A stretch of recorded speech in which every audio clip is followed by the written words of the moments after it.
Hoje com o pastor Joseph Prince. Glória a Deus. Vamos continuar nossa série, mas antes eu quero dizer, pela palavra do Senhor, que muitos dos testemunhos que você escutou é de pessoas que não receberam a imposição de mãos.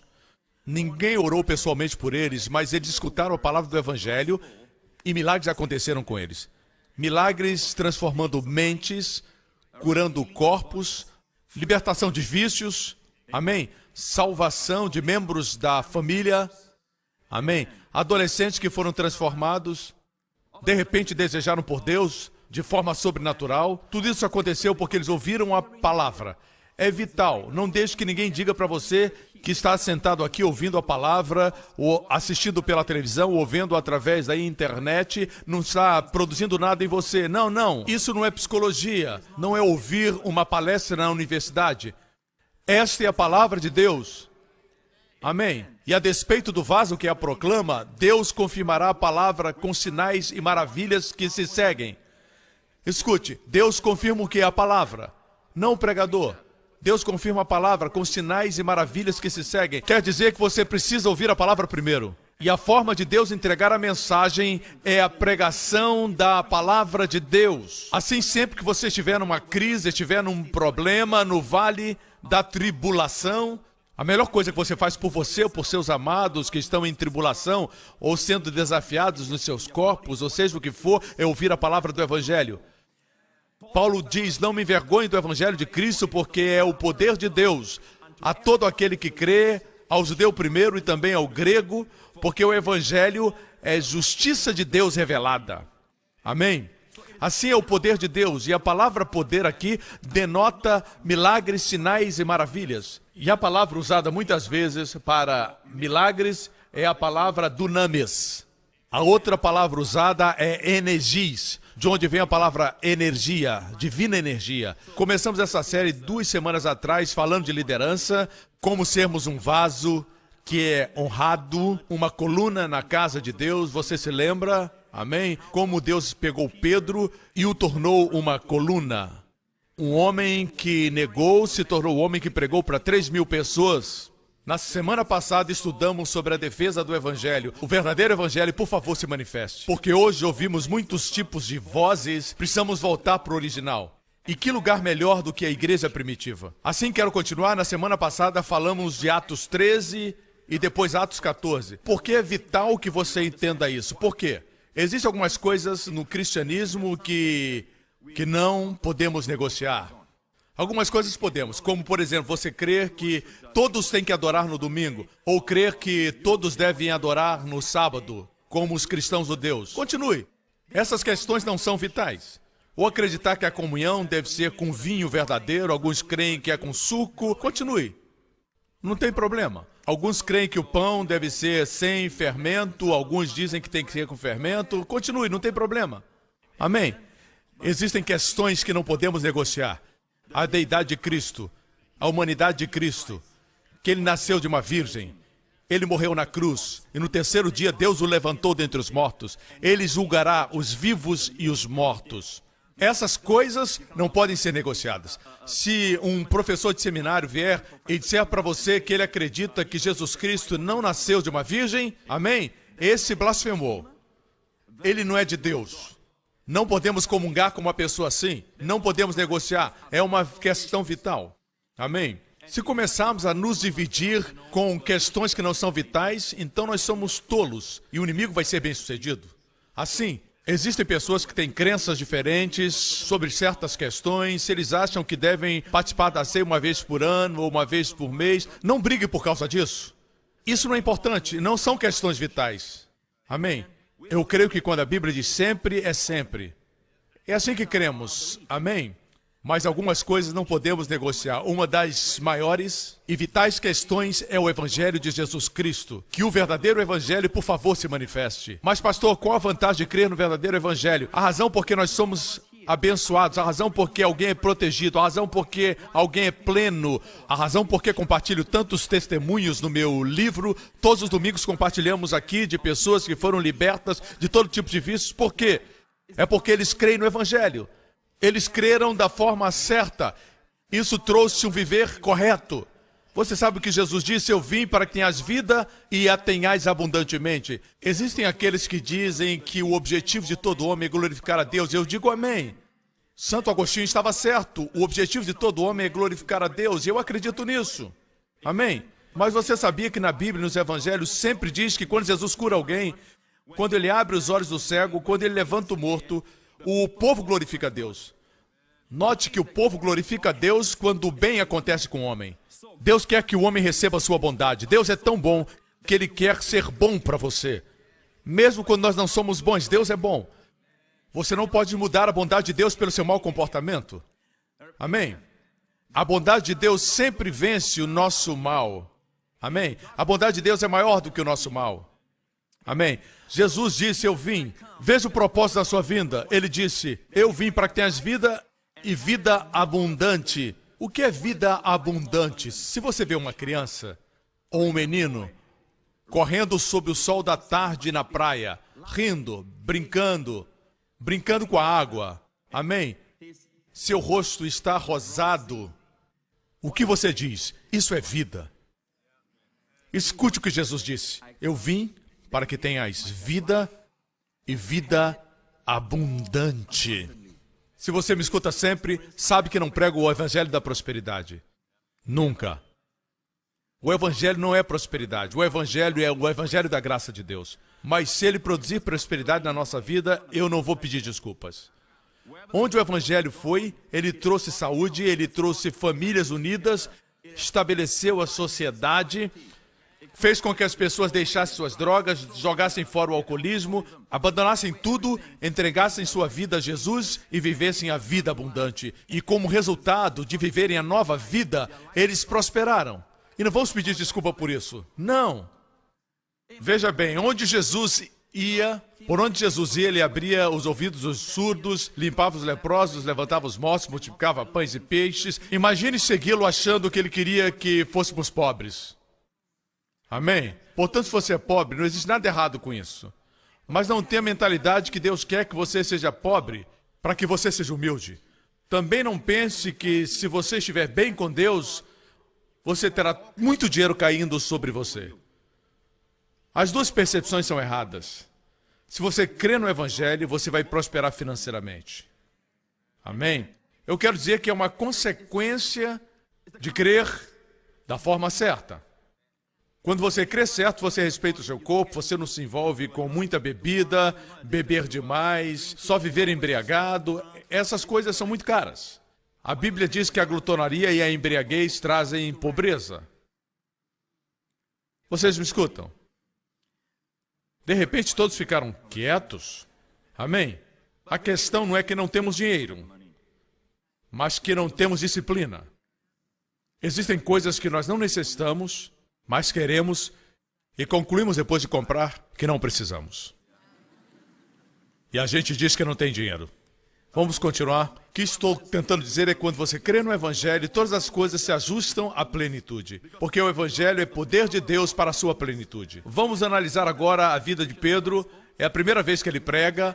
Veja bem, um dos desafios que nós temos no século XXI é que os cristãos não entendem o Antigo Testamento. Estou falando de forma geral. Eu sei que vocês entendem. Amém? Eu estou falando de forma geral. Muitos crentes não entendem o Antigo Testamento, não entendem o judaísmo, eles não entendem os judeus no plano de Deus, mas eles entendem o Novo Testamento, entendem o que Cristo fez, correto? Posso dizer que essa é a realidade na maioria dos casos com os cristãos de hoje. Mas na igreja original, na igreja primitiva, era o contrário. Muitos deles conheciam o judaísmo, conheciam plenamente. Muitos judeus que foram salvos no início da igreja primitiva, no dia do Pentecostes, eram judeus. Na verdade, no dia do Pentecostes, todos eram judeus. Alguns eram prosélitos, mas a maioria era de judeus. Assim, a igreja primitiva era composta por judeus, crentes messiânicos. Eles conheciam bem a Bíblia, por isso Paulo, quando reuniu os líderes de Éfeso, muitos deles eram judeus que foram salvos, mas tinham a mentalidade do Antigo Testamento. E Paulo disse para eles, eu quero pregar para vocês todo o conselho de Deus. Eu não escondi nada do conselho de Deus. Todo o conselho de Deus significava o quê? naquela época. Não preguem somente Moisés. Não preguem baseados na Torá somente. Se você pregar o Antigo Testamento, traga Cristo. Quando você pregar do Antigo Testamento, traga graça. É por isso que todo o conselho de Deus não é o que as pessoas pensam hoje. Hoje eles pensam que quando alguém prega graça, não está pregando todo o conselho de Deus. Mas naqueles dias era o oposto. Ele está dizendo para eles, não pregue somente a lei. Quando pregar a lei, destaque a pessoa de Cristo. É assim que você prega a lei. Amém? Aqui nesse versículo nós temos um sanduíche divino. 3 versículos antes está todo o conselho de Deus. Paulo diz para eles, Deus me enviou para testificar do evangelho da graça de Deus. Alguns versículos depois deste, diz o quê? Encomendo-vos a Deus e a palavra da sua graça, que é poderosa para edificar. Portanto, todo o conselho de Deus é, na verdade, a palavra da sua graça. Benditos sejam os seus olhos porque veem e os seus ouvidos porque escutam. Em muitos lugares, veja bem, em muitos lugares, você não escuta a palavra da graça. Você escuta a palavra da lei. Assim, nós vemos Paulo pregando em Atos 13, na sinagoga, quando ele está pregando para os judeus, correto? Quando ele prega para eles, ele resume todo o Antigo Testamento. É incrível, Estevão fez a mesma coisa. Estevão declarou todo o Antigo Testamento de forma resumida. Ele começou com Abraão.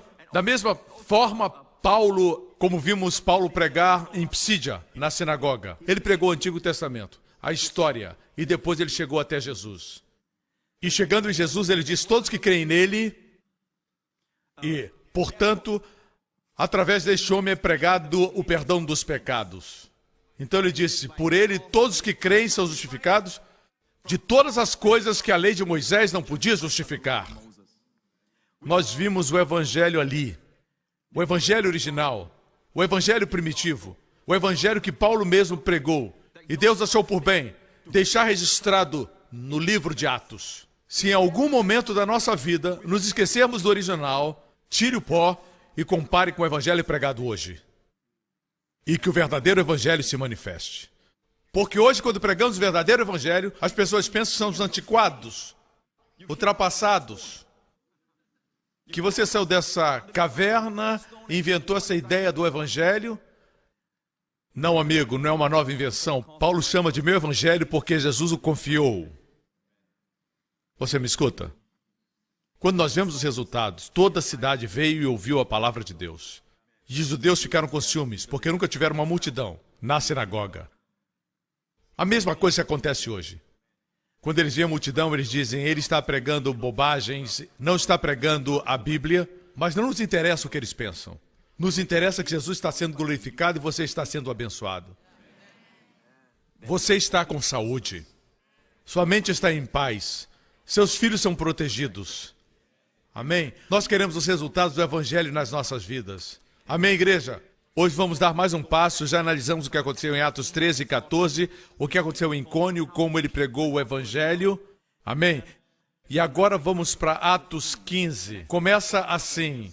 Alguns homens desceram da Judéia para Antioquia e passaram a ensinar aos irmãos, se vocês não forem circuncidados, não podem ser salvos.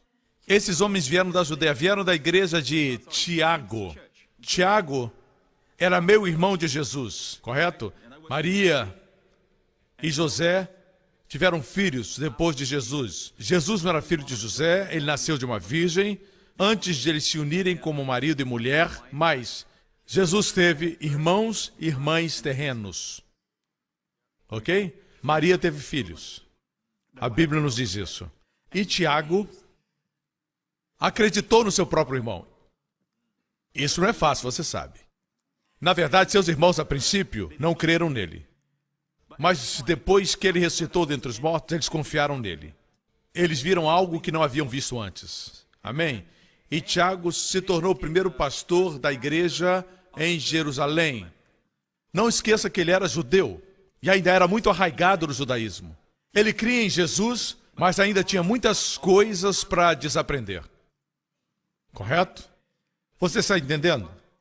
Vamos continuar. Alguns irmãos desceram da Judéia, eram crentes judeus, e disseram, se não forem circuncidados, como disse Moisés, não poderão ser salvos. Isso levou Paulo e Barnabé a uma grande contenda e discussão entre eles. Isso quer dizer que eles tiveram uma discussão bem séria. Foi forte. Uma grande discórdia. Se eu e minha esposa tivermos uma grande discussão, é porque foi muito sério. Foi uma mega discussão. Do mesmo jeito, hoje no mundo existe uma grande contenda. Devemos guardar a lei de Moisés ou não? Certo? Assim, Paulo e Barnabé foram designados juntamente com outros para irem a Jerusalém. Ou seja, foram designados Paulo e Barnabé juntamente com outros para irem a Jerusalém tratar dessa questão com os apóstolos e com os presbíteros. Deixe-me afirmar a você, este capítulo define de uma vez por todas essa questão aqui no livro de Atos. Mas ainda hoje existem pessoas que ainda perguntam, o cristão deve guardar a lei? A circuncisão é outra questão. Aqueles que ensinam a lei, eles guardam a lei, mas não são circuncidados. Essa parte, por conveniência, eles não obedecem. Eu me pergunto por quê. Mas a outra parte, eles querem obedecer, certo? Mas, amigo, a lei deve ser vista como um todo. Não pode se separar lei moral, lei cerimonial, não. A lei é um todo. Ou o todo é mantido, ou ela desmorona. Você não pode escolher o que lhe convém. Amém? E assim você deve honrar a lei. A lei é uma unidade completa. Os homens dividem para fins de ensino, mas é uma unidade. Ok? A Bíblia diz que eles decidiram ir a Jerusalém. Versículo 3. A igreja os enviou e ao passarem pela Fenícia e por Samaria, contaram como os gentios tinham se convertido. Essas notícias alegravam muito a todos os irmãos. Eles eram judeus crentes. Paulo era um judeu crente. Barnabé era um judeu crente. Os apóstolos da igreja primitiva eram todos judeus. Hoje é o inverso. Amém? Um pregador de Singapura está pregando o evangelho em Israel, através da TV. Amém? É isso que podemos fazer. A maior coisa que podemos fazer para Israel hoje é dar o evangelho de Jesus Cristo. O mesmo evangelho que salva, você vai ver. Chegando a Jerusalém, foram bem recebidos pela igreja, pelos apóstolos e pelos presbíteros. Note que era uma reunião de líderes. Eu disse, Senhor, eu quero pregar uma mensagem que seja fácil, eu não quero ser duro com as pessoas. Deus disse, esses são líderes. Deus vai levantar você como líder. Você vai se levantar e defender o evangelho no seu lugar de trabalho, na sua escola, na sua universidade. Alguns pensam que você tem que ir para o Instituto Bíblico. Não. Alguns são bons, mas nem todos. Alguns estão pregando a teologia liberal. Estão ensinando que Jesus não nasceu de uma virgem e alguns professores nem sequer são salvos nesses institutos. Assegure-se que vai para um bom seminário. E nunca foi o propósito de Deus que você só entendesse a Bíblia no Instituto Bíblico. Porque todos os apóstolos que ensinaram a Bíblia na igreja primitiva, exceto Paulo, que era um erudito, não era erudito em biologia ou matemática. Ele era erudito no Antigo Testamento. Aprendeu a respeito das leis de Deus. Mas os outros eram pescadores, coletores de impostos, pessoas totalmente normais e pregavam o evangelho.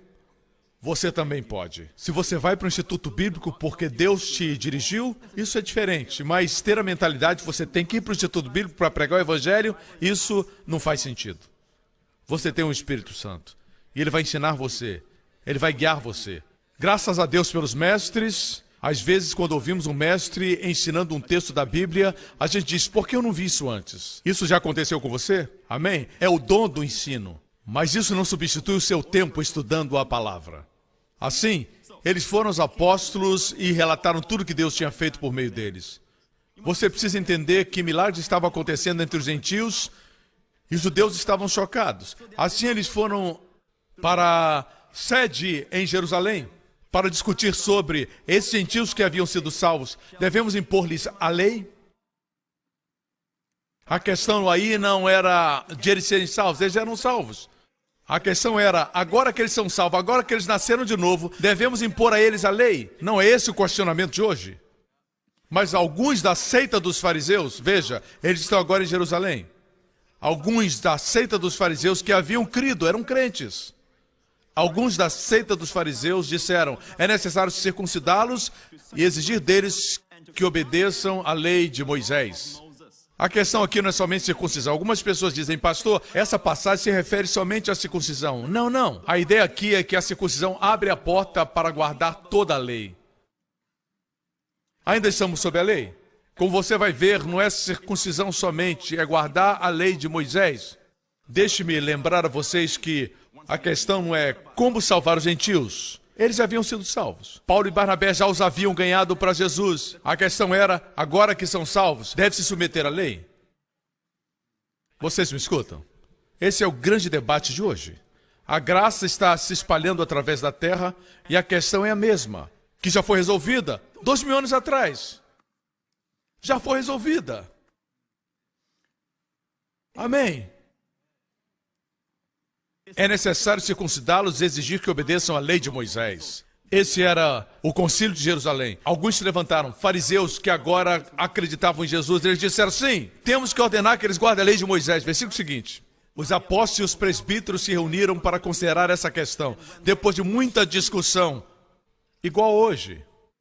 Muitos se levantam contra a graça, muita discussão. Que Deus os abençoe. Não tem problema, mas para o nosso encorajamento sabemos que naquela época já existia disputa entre os crentes. E qual era a discordância? Se, quando somos salvos, devemos guardar a lei. Amém? Ainda estamos sob a lei? Depois de muita discussão, Pedro levantou-se e dirigiu-se a eles. Irmãos, vocês sabem que há muito tempo Deus me escolheu dentre vocês para que os gentios ouvissem de meus lábios a mensagem do evangelho e crescem. Eles estavam discutindo e Pedro se levanta e diz, homens, escutem. Ele disse para eles, ei, escutem. E eles se calaram. E Pedro, aquele que caminhou com Jesus, que havia pregado e 3.000 se converteram, ele disse, vocês se lembram, 15 anos atrás, Deus me usou para pregar o evangelho para os gentios. Foi a primeira vez que os gentios ouviram o evangelho. Uau! Eu disse, uau! Foi a primeira vez que os gentios escutaram o evangelho. Você me acompanha? 15 anos atrás. O que aconteceu 15 anos atrás? Vamos voltar no tempo. Nós estamos discutindo a respeito do verdadeiro evangelho. Se você não tem o verdadeiro evangelho hoje, você não crê no evangelho, nas boas novas do evangelho, a ponto de estar deprimido, ao ponto de ter medos. A este ponto, correto? Você sofre sintomas da maldição que Cristo nos redimiu. Se você crê da forma errada, você vive da forma errada. Quando eu era um adolescente, e eu pela primeira vez entendi a verdade que Jesus salva. Eu fui salvo quando era adolescente. Devia ter 12 anos, não exatamente um adolescente, mas estava no começo. Eu não conhecia o evangelho, só sabia que não queria ir para o inferno. Precisava de um seguro de incêndio. Assim eu fui salvo. Eu fui para uma escola cristã, porque a garota que eu gostava estava lá. Antes de impressioná-la, eu tinha que dizer para ela que eu era uma pessoa que amava Jesus. Muitas garotas pensam que se elas veem você na igreja, significa que você ama Jesus. Se você vai aos cultos, significa que você ama o Senhor. Mas não é sempre assim. Nem sempre. São os frutos da sua vida. Amém? Assim, eu lembro que existia um professor que me despertou a viver com seriedade minha vida cristã, mas eu não conhecia o evangelho. Um dia eu li um livro, e o livro, na verdade, dizia que eu podia perder minha salvação. Eu tive medo. Algumas pessoas leem o livro e não tem problema. Parece que não tem. Eu conheci outra pessoa que teve o mesmo problema. Mas geralmente as pessoas não têm problema com o livro. É um bom livro. Um grande homem de Deus escreveu esse livro. Mas ele acredita que você pode perder sua segurança eterna. Quer dizer, quando Jesus deu a nós salvação eterna, não é exatamente eterna. Você pode perdê-la. Quando eu descobri que podia perder, eu não sabia o que causava com que eu perdesse. Eu tive medo. Tive medo de dizer, pensar ou fazer alguma coisa errada. Quando tive medo de pensar errado, eu comecei a pensar errado. A tal ponto que eu comecei a pensar errado até a respeito de Deus. E o mesmo autor era muito forte quando ele afirmava que se eu não confessasse os meus pecados, eu não seria perdoado. Agora era minha responsabilidade descobrir meus pecados depois de pecar, porque se eu não confessasse meus pecados, eu não seria perdoado. E eu comecei a procurar meus pecados e me tornei introspectivo. E eu comecei a olhar ao meu redor e analisar outros crentes e pensar por que eles não são mais introspectivos e não confessam seus pecados. Eles falavam alguma coisa ruim e eu ficava observando, dizendo, por que eles não confessam? Eu olhava para outros crentes que eram felizes, existia um crente, um senhor na igreja, que ele era radiante, estava sempre sorrindo, e eu pensava, como é que ele pode sorrir sabendo que tem pecados não confessados? Estava sempre sussurrando, me perdoa Jesus, perdoa Jesus, perdoa Jesus, perdoa Jesus. Se eu contasse uma história e exagerasse um pouquinho, eu dizia logo, perdoa Jesus, confessando meus pecados, porque se um pecado não fosse confessado, tiraria minha comunhão com Deus, eu tinha que confessar todos. Eu me tornei então introspectivo. E minha mente começou a mudar. Fiquei deprimido. Tudo que eu olhava era escuro. Por quê? Eu era o foco. Eu experimentei o que Paulo experimentou em Romanos 7. Miserável homem que sou. Eu escutava vozes à noite. Eu tinha medo. Eu tinha medo de cometer o pecado sem perdão. E aí já era. Eu estava perdido. Eu ia para as ruas distribuir folhetos, crendo que eu estava perdido, ou poderia me perder. Pelo menos essas pessoas vão ser salvas. Quando fossem para o céu, Deus diria, quem evangelizou vocês? Joseph Prince. E Deus olharia e pensaria em mim. Tudo isso era depressão. Hoje os doutores diagnosticam e dão uma receita. Eles lidam com os frutos. Graças a Deus pelos médicos. Mas quase sempre eles não tratam a raiz. O Evangelho trata a raiz. Bons doutores dirão para você, posso prescrever um remédio para dormir, mas você precisa encontrar a razão. Você tem que relaxar.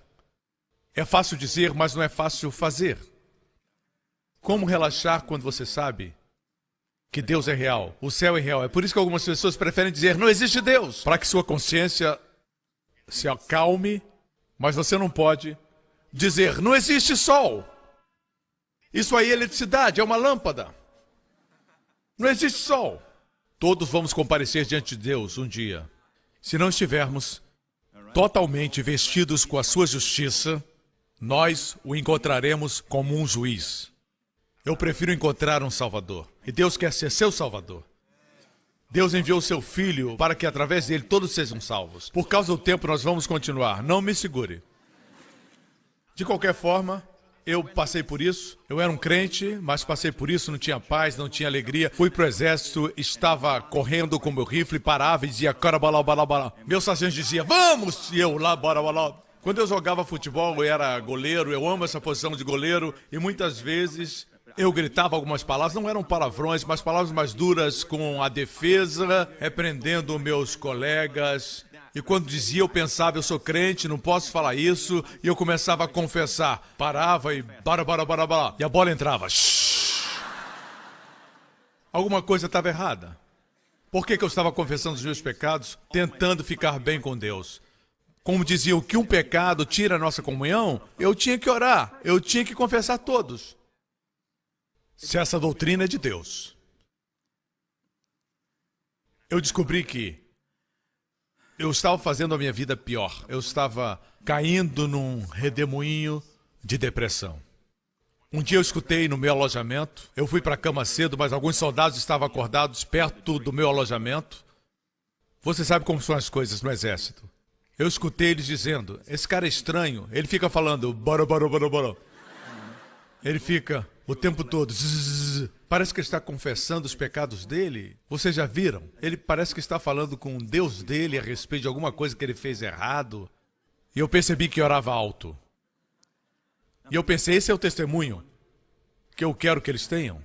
Onde está aquela alegria indizível que a Bíblia fala? Onde está a paz que sobrepassa todo entendimento? Assim eu descobri que eu estava crendo errado. E eu estava vendo os resultados. Resumindo a história, por causa do tempo, eu peguei o Evangelho de Jesus Cristo e com muita dificuldade eu orei e Deus me ajudou. Eu pensei que ia ficar louco. E Deus veio ao meu auxílio. Entendi um versículo, depois 2, depois 3. E como resultado, hoje, eu agradeço porque o Evangelho de Jesus Cristo tem transformado muitas pessoas ao som da minha voz. Não somente em Singapura, não somente na igreja New Creation, mas em todo o mundo. E Deus viu aquela história, Deus é aquele que mudou a minha história. Deus diz que a sua palavra não pode ser colocada debaixo da cama. Eu vou colocar no velador, num lugar de proeminência para que todos sejam iluminados na casa. Assim surgiu o nosso programa de televisão. Essa é uma história, mas saiba, igreja, que os mesmos resultados são vistos em todo o mundo. Agora você entende a razão da disputa, não é uma questão pequena. O Evangelho, a verdade do Evangelho não é pequena. Eles estavam discutindo, os fariseus foram salvos, discutiam com Paulo e Barnabé, e Paulo conhecia a Bíblia. Paulo era independente. Paulo poderia ter ficado na Antioquia e ter continuado pregando, na Fenícia ou em outra parte. Ao invés de vir, isso demonstra a sua submissão. Existia uma questão e ele se dispôs a ir à sede e discutir. E disseram, eles têm que guardar a lei de Moisés. E Pedro se levantou e disse, varões, vocês lembram 15 anos atrás na casa de Cornélio? O que aconteceu é que Pedro estava orando no terraço em Jafa. Nós estivemos lá, nós vimos aquela casa, as ruínas onde ela estava, ruínas de 2000 anos. Nós vimos a localização, Pedro orou naquele terraço, ele teve uma visão, Deus deu-lhe uma visão de um lençol branco e toda espécie de animais impuros. O povo judeu não come porco, camarões ou lagostas. São animais impuros. Ele viu esses animais e ouviu uma voz dizendo, levanta Pedro, mata e come. Pedro disse, não, Senhor. Ele sabia que era o Senhor que estava falando. Ele conhecia a voz do Senhor, ele disse, não, Senhor. Eu não posso comer coisas impuras. Deus disse, o que eu purifiquei, não chame impuro. Deus não estava se referindo à comida, Deus se referia às nações gentílicas, porque são tipificadas pelos camarões e lagostas. Assim, quando isso aconteceu, Pedro disse, não vou comer isso. Deus disse, o que eu purifiquei não chame impuro. Isso aconteceu 3 vezes, porque é o número que tem tudo a ver com Pedro. Uma vez mais Deus disse, o que eu purifiquei não chame impuro. 3 vezes Deus disse isso para Pedro. Deus estava o preparando para alcançar e pregar aos gentios. Foi a primeira vez que isso aconteceu. Então, toque, toque, toque. Bateram na porta. Pedro foi ver. O Espírito Santo falou com Pedro e disse, existem 3 homens, procurando você. Deus está dando todas as evidências que isso vem dele. Vai com eles e não duvida de nada. Assim ele foi e ele viu esses 3 homens. Você é Pedro? Ele disse sim. Desculpe incomodar você. Um deles era um soldado e tinha 2 amigos do homem ou parentes dele. Eles disseram, Cornélio Centurião quer ver você. A propósito, todos os centuriões, todos que são mencionados nos evangelhos são apresentados de forma positiva. Sempre, até mesmo aquele da cruz. No final ele diz, certamente esse é o Filho de Deus. Todos eles, isso é interessante. Assim, esse centurião, ele era como um capitão de um batalhão de soldados. Ou melhor, um major. Centurião. Assim, Cornélio era um homem que amava Deus e dava ofertas para os pobres. Um dia ele estava orando fervorosamente a Deus. Ele não era salvo, mas estava orando. E um anjo apareceu a ele. E o anjo disse, Cornélio, suas orações e esmolas aos pobres subiram como um memorial perante Deus. Por que Deus disse isso? Porque Cornélio não era salvo. Era como um memorial. Em outras palavras, ele estava fazendo o seu melhor para alcançar Deus. Ele sabia que existia um Deus. Ele não conhecia esse Deus, mas sabia que os judeus tinham o Deus verdadeiro. Isso ele sabia. Assim ele orou e dava esmolas aos pobres, ofertas, e o anjo disse, suas orações e suas esmolas subiram como um memorial diante de Deus. Ele não era salvo. Por isso o anjo disse, vai para um lugar em Jafa, hoje é Jafa, antes era Jope, e procura na casa de Simão, o curtidor, um homem chamado Simão, que era Pedro. Ele virá e trará uma palavra que salvará você e sua família. Veja, o anjo está lá, por que ele não pregou o evangelho? Esse é um privilégio que Deus somente deu para aqueles que eram pecadores e foram salvos. Quando você escutar Pedro ou Joseph Prince, cuja vida era um caos, amém? E eles disserem, Jesus me salvou e mudou a minha vida, você vai dizer, tem jeito para mim. Assim o anjo apareceu e disse, vai, traz Pedro e ele vai te dizer palavras que salvarão você e sua família. Pedro foi com os 3 e levou 6 homens com ele da sua casa, da casa onde estava hospedado, levou outros crentes judeus para serem testemunhas e logo começou a pregar para eles e Cornélio estava lá. Cornélio caiu diante dele e adorou. Ele disse, não me adore, eu sou um homem como você. Ele levantou Cornélio e disse, percebo que Deus não trata as pessoas com parcialidade. Você sabe que não é correto para mim, um judeu, comungar com você, um gentio. A Bíblia diz que Cornélio era um centurião do regimento italiano. E a Bíblia diz que ele pregou um sermão e eu cronometrei, durou 1 minuto e meio. Foi bem curto o sermão de Pedro. Você sabe por que não terminou? O Espírito Santo desceu.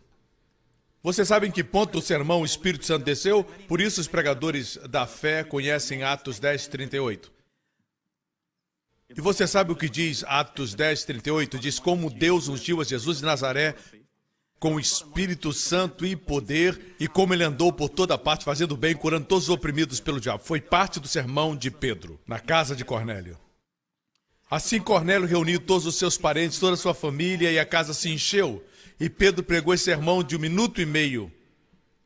E no final ele disse, todos os profetas dão testemunho dele, de que todo aquele que nele crê, recebe o perdão dos pecados. Uau! Total, incondicional. Ele não disse, se você confessar um a um seus pecados, se arrepender. Na Bíblia, a palavra arrepender não quer dizer penitência. O arrependimento bíblico é a graça de Deus para mudar a mente.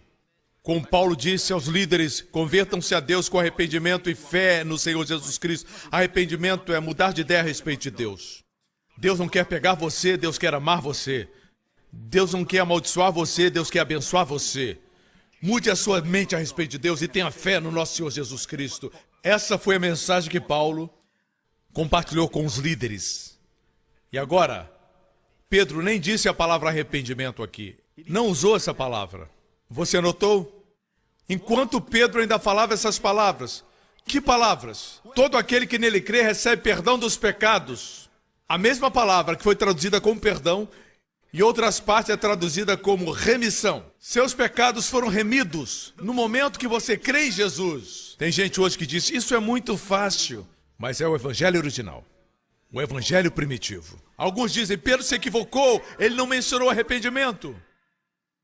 Esse é o evangelho original. Usar a palavra arrependimento não quer dizer que as pessoas se arrependem. Você pode não usar a palavra e as pessoas se arrependem. Porque a verdade foi pregada. Amém? Enquanto Pedro ainda estava falando essas palavras, o Espírito Santo desceu sobre todos os que ouviam a mensagem.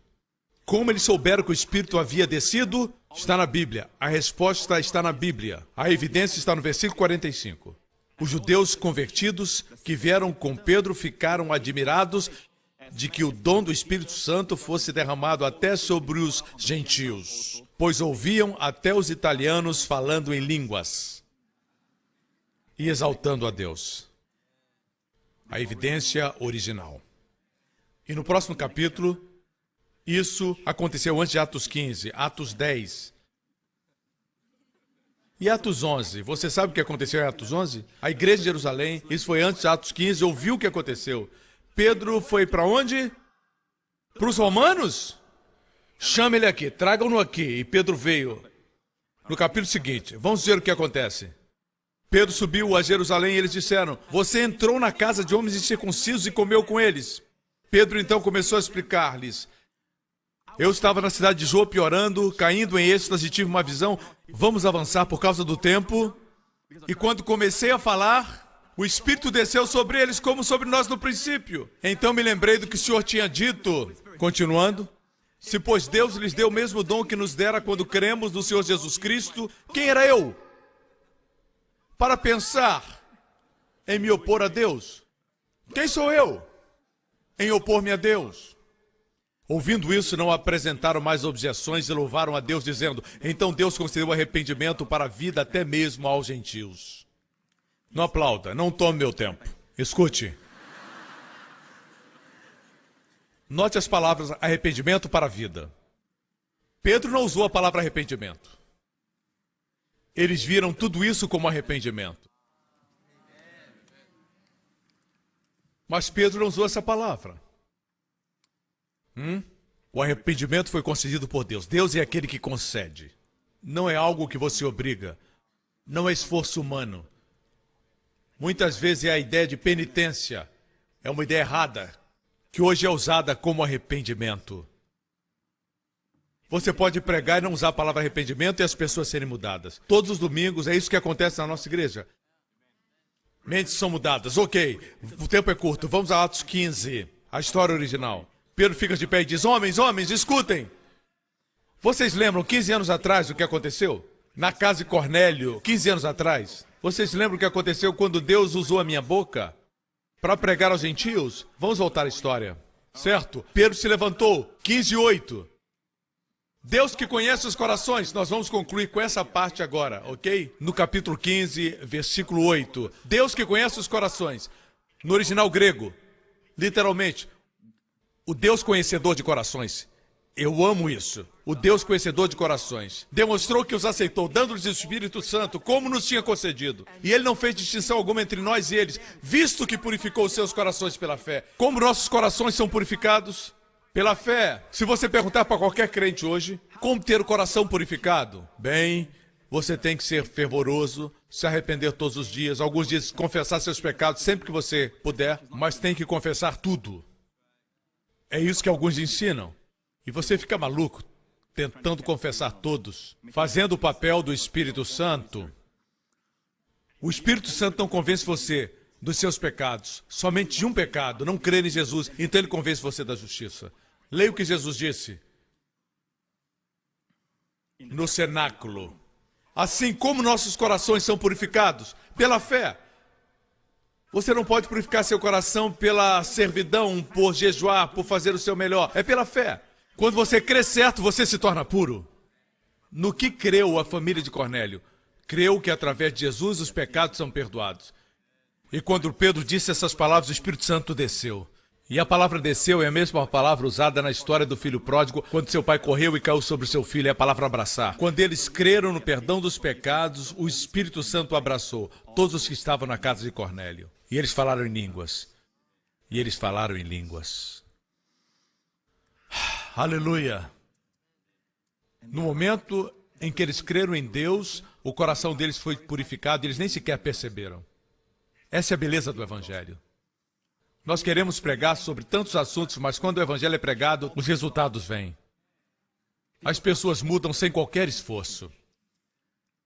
Vocês me escutam? Mas vamos continuar. E Pedro continuou falando: então por que agora vocês estão querendo tentar a Deus impondo sobre os discípulos um julgo que nem nós, nem os nossos antepassados conseguimos suportar? Veja isso. Ele está dizendo para os líderes: por que vocês estão tentando colocar um jugo sobre os gentios? Jugo tal que nem nós, nem nossos pais conseguimos suportar. Para aqueles que argumentam que esse texto fala somente da circuncisão e não falam da lei de Moisés, correto? É bom entendermos que os judeus daquela época eram circuncidados no 8º dia depois do nascimento. Portanto, seria redundante se Pedro dissesse: suponhamos que o jugo fosse a circuncisão. Esse jugo, nem nós nem nossos pais podemos suportar. Ei, você foi circuncidado com 8 dias. Você nem se lembra mais, ele não se referia à circuncisão. Não faz sentido. O jugo aqui se refere à lei de Moisés. Por esse motivo, eu declaro a vocês que aqui não está falando de circuncisão, mas está falando de manter a lei de Moisés, toda a lei, que é um jugo que nem nós, nem nossos pais podemos suportar. Você sabe o que é um jugo? Deus chama a lei um jugo. Veja a foto de um jugo. Isso é um jugo. Jesus disse: venha a mim e darei descanso. Tome o meu jugo. Meu jugo é leve e suave. Naqueles dias, ensinamentos eram jugos. Jesus disse: quando eu ensino, meu jugo é suave. e meu fardo é leve. Os fariseus ensinavam a lei e adicionavam tantas outras leis que se tornava pesado. Pedro os desafia e diz: o que vocês estão tentando? Vamos ver a palavra mais uma vez. Por que vocês tentam a Deus? A palavra tentar aqui é a mesma usada em 1 Coríntios 10. Não tentemos a Cristo. Como é que você tenta a Deus? Voltando para a lei. Deus deu seu Filho para nos redimir, nasceu sob a lei para redimir aqueles que estão sob a lei, para que recebessem filiação. E vocês querem voltar para a lei? Vocês estão tentando dizer: podemos ser nosso próprio Salvador, podemos guardar a lei. Vocês estão testando Deus, estão tentando a Deus. Não sei o que estou dizendo, é Pedro que disse. Estão colocando um jugo de escravidão que nem vocês nem os antepassados puderam suportar. É óbvio que eles não estão falando da circuncisão. Senão não diriam: nós não podemos suportar. Vamos continuar. Mas cremos que seremos salvos pela graça do Senhor Jesus Cristo, como eles também. Hoje existem alguns que ensinam que os gentios são salvos pela graça através da fé, mas os judeus são salvos pela graça e também pela lei. Existe aqui uma declaração que procede dos líderes da igreja primitiva, dos apóstolos originais. Nesse caso, Pedro, ele diz que cria que através da graça de nosso Senhor Jesus Cristo, o povo judeu seria salvo da mesma forma que os gentios.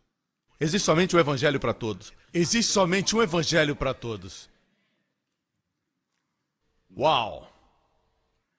Versículo seguinte. Então toda a multidão se calou. Não tinha mais nada para argumentar. Quando Deus falou, através do seu servo, eles silenciaram. Eles escutaram Barnabé e Paulo e eles falavam a respeito de quantos milagres Deus fazia através deles entre os gentios. Você percebeu isso? Eles mostraram isso como evidência. Ei, irmãos, Deus fez obras entre os gentios e eles nem conhecem os 10 mandamentos. Eles disseram: nós vimos um homem que era paralítico, correto? Ele nem conhecia o Antigo Testamento. E eu disse: fica de pé! E Deus o curou. Ele nem conhecia a lei. Eles usaram os milagres como evidência. Deus estava se movendo, sendo bom para com eles, antes de conhecerem a lei. Evidência que não deviam estar submetidos à lei. Vocês não escutaram o que eu escutei? Vocês escutaram? Alguns dizem para o enfermo: você pecou, seus pais pecaram, por que você está enfermo? Isso é trazer a lei. Você fez isso, fez aquilo outro. No final, não existe mais fé. Mas Deus fez milagres entre os gentios, antes de conhecerem a lei. E Paulo e Barnabé usaram isso como evidência. Uau! Que tremendo! Vamos ao versículo 13. E havendo eles calado, tomou Tiago a palavra, dizendo: homens e irmãos, Tiago era meu irmão de Jesus, e ele era pastor da igreja em Jerusalém, a igreja judaica, e ele ficou de pé. E ele falaria algo de Deus para eles. Ele disse: homens e irmãos, ouvi-me.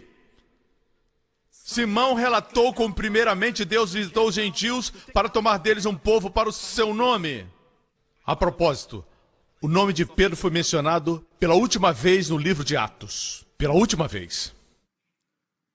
Daí em diante só fala de Paulo. Assim a igreja primitiva era composta por judeus, se tornou de judeus e gentios, depois Paulo alcançou os gentios. Apesar da rejeição dos judeus, Deus ainda se lembrava deles. Eu tenho uma outra mensagem sobre isso. Correto? De qualquer forma, nessa passagem, Pedro é mencionado pela última vez. Simão Pedro declarou como Deus primeiro visitou os gentios para tirar deles um povo para o seu nome. E com isto concordaram as palavras dos profetas, como está escrito. Tiago conhecia o Antigo Testamento e ele está citando Amós 9:11. Deus promete: depois disso voltarei e reedificarei o tabernáculo de Davi. Pare aqui, que tabernáculo é esse? Deus não falou que restauraria o templo de Salomão ou o tabernáculo de Moisés no deserto. Tabernáculo de Davi, o que é isso? Olha essa ilustração. Lembra quando falei do tabernáculo de Davi? Não tinha lugar santíssimo, não tinha átrio exterior, não tinha véu. Todos adoravam a Deus e a arca estava onde ela deve estar. Era chamada trono do Senhor dos Exércitos. Era a presença de Deus, todos adoravam. na presença de Deus e ninguém morria. É uma figura dos crentes do Novo Testamento, que podem vir diretamente para o Santo dos Santos. Não vem através de ninguém, não vem através de Moisés, não vem através do sacerdote. Eles vão diretamente. E Jesus está lá. Deus o Pai está lá. E eles adoram com muita alegria. No tabernáculo de Davi tinha música e alegria. É isso que está acontecendo no mundo. Deus está restaurando o tabernáculo de Davi. Deus está restaurando o tabernáculo de Davi em todo o mundo. E há muita celebração. É por isso que Deus está abençoando o Hillsong. Eles estão no coração do plano de Deus para o final dos tempos. Levantar o tabernáculo de Davi, encher com músicas e louvores, com instrumentos e música alta. Não é voltarmos para o tabernáculo de Moisés, onde somente o sumo sacerdote pode ir para o lugar santíssimo. Não. Deus promete restaurar o tabernáculo. Deus diz, reedificarei o tabernáculo de Davi que está caído, levantá-lo-ei das suas ruínas e tornarei a edificá-lo, para que o restante dos homens busque ao Senhor e todos os gentios sobre os quais meu nome é invocado. Veja, quando Deus restaurou o tabernáculo de Davi, não foi somente para os judeus, foi para os gentios também. Quando Deus reedifica, as pessoas são salvas. Deus vai abençoar qualquer igreja que prioriza o louvor. Vamos ao versículo 19. Tiago continua. Por isso, eu julgo que não se deve perturbar aqueles dentre os gentios que se convertem a Deus, mas escrever-lhes que se abstenham das contaminações dos ídolos. Ele se reporta não à lei de Moisés, mas à lei de Noé, que existia antes que a lei de Moisés existisse. E o plano original de Deus era que o homem não se envolvesse com a idolatria ou coisas contaminadas ou oferecidas a ídolos. Essa é uma lei universal. Antes da lei, idolatria estava errada. Durante a lei, idolatria era errado. Depois da lei, idolatria é errado. Próxima coisa, imoralidade sexual. Em outras palavras, assim, antes da lei, imoralidade era pecado. Durante a lei, era errado. Na graça, é errado. Se você se envolve com isso, olhe para mim. Se você se envolve com isso, ou está tendo sexo antes do casamento, se você está tendo relacionamento extramarital, também é errado na graça. Abstenha-se disso. Deus sabe o que é bom para o seu relacionamento. Deus quer que você tenha uma vida sexual abençoada e não ruim. Sexo fora do casamento é ruim. Não vai trazer bênçãos para o seu casamento. Deus quer que você tenha um bom sexo.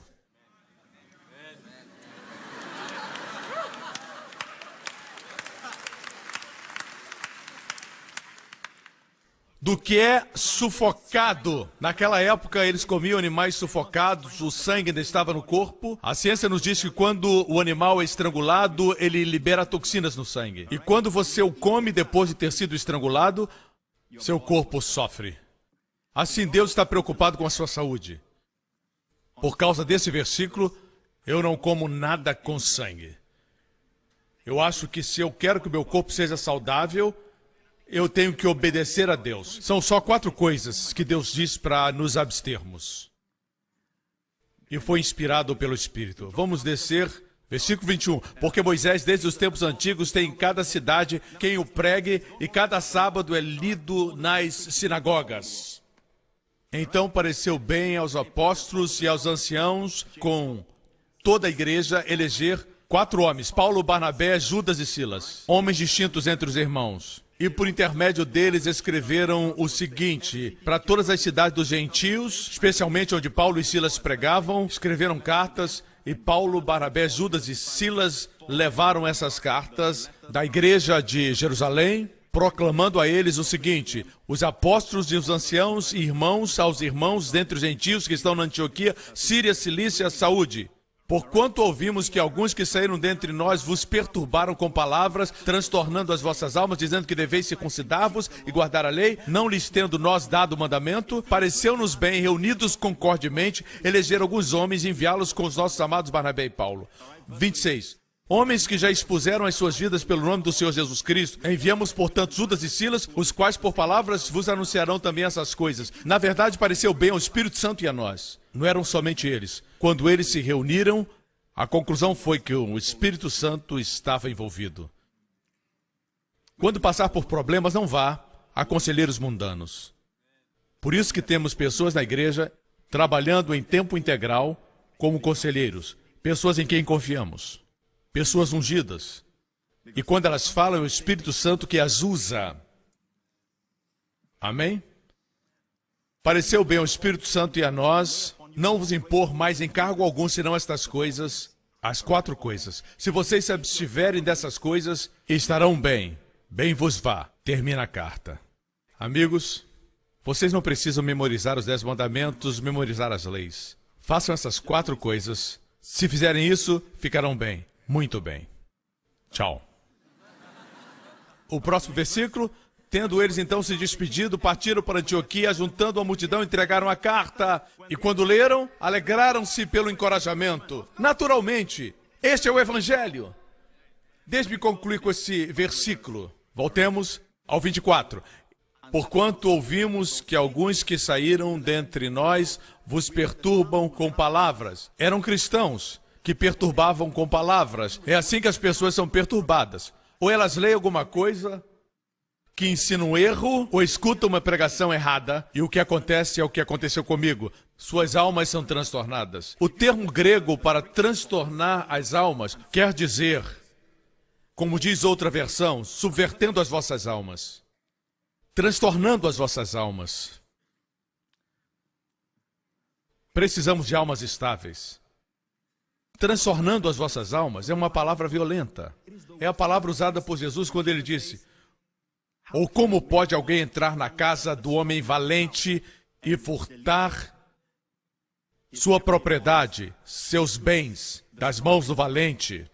Referindo-se ao diabo. Mas sobrevindo outro mais valente, é Jesus, tira-lhe a armadura e solta os cativos.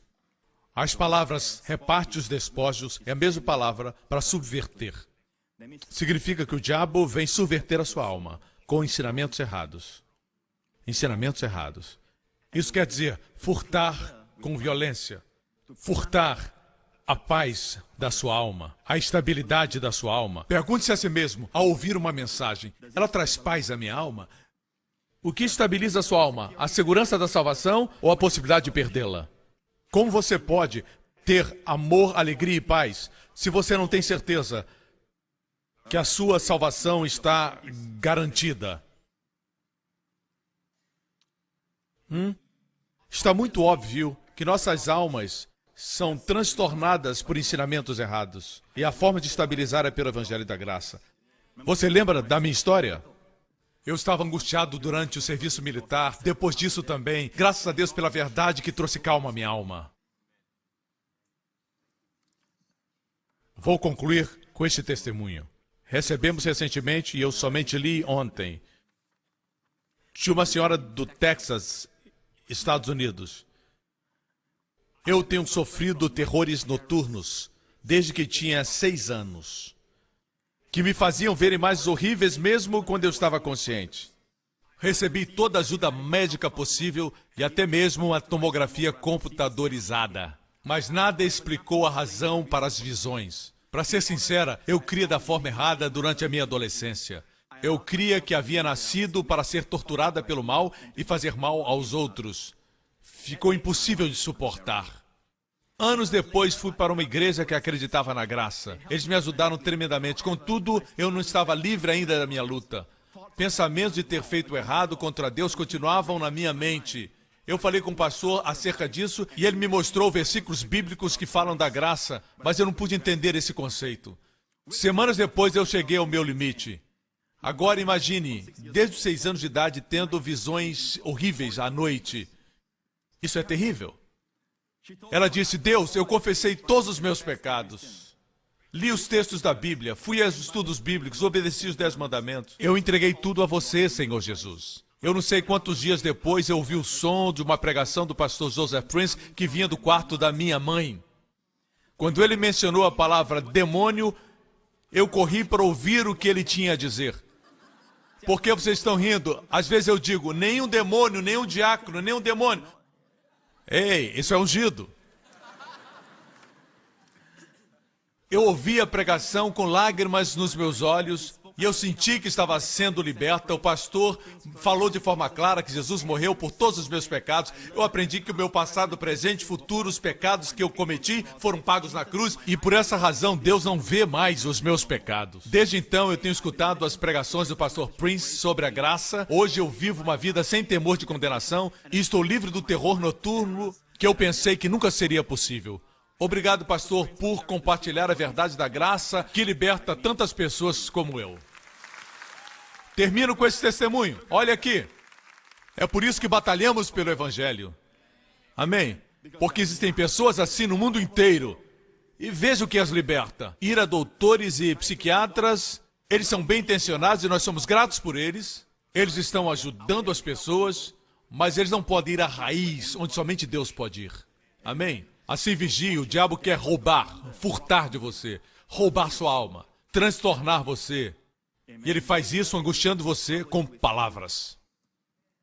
Se você está aqui, amigo, e nunca fez desse maravilhoso Jesus Cristo seu Senhor e Salvador pessoal, escute essa mensagem. Dele, todos os profetas do Antigo Testamento testificaram que através de Jesus, se você crer, você recebe perdão dos pecados. Crer em quê? Crer que Deus amou você, enviou Jesus Cristo para morrer na cruz por seus pecados e levantou Jesus dentre os mortos. Se você crê nisso, você é salvo. Eu vou dar a você a oportunidade agora, onde você estiver. O Espírito Santo está descendo sobre o povo agora. Amém? E digo isso, se você nunca orou em línguas, ore suavemente em línguas no Espírito. Amém? O Espírito Santo está vindo sobre pessoas em todo esse lugar. E onde você estiver assistindo isso, repita após mim. Diga: Pai Celestial, eu creio verdadeiramente que o Senhor me ama. Nada que eu fiz, nem as coisas erradas que eu faço, podem mudar o amor maravilhoso que o Senhor tem por mim. E porque o Senhor me ama, Cristo morreu na cruz por meus pecados. O Senhor levantou dentre os mortos para ser Senhor de tudo. Agora mesmo, eu confesso, Jesus Cristo é meu Senhor, meu Salvador. Eu creio agora que todos os meus pecados são perdoados, passado, presente e futuro. Eu agradeço pela vida abundante. Em nome de Jesus. Amém, amém, amém. Obrigado por sintonizar no programa de hoje. Esperamos que tenha sido uma bênção para a sua vida. Para mais informações sobre o programa da Igreja New Creation, acesse o site ncctv.org.sg. Lá você poderá se inscrever para receber um devocional diário do pastor Joseph Prince. Seja incentivado e fortalecido todos os dias e saiba o quanto Deus lhe ama através desses devocionais. Acreditamos que seu dízimo pertence à igreja que você frequenta e oramos para que você seja grandemente abençoado, altamente favorecido e profundamente amado.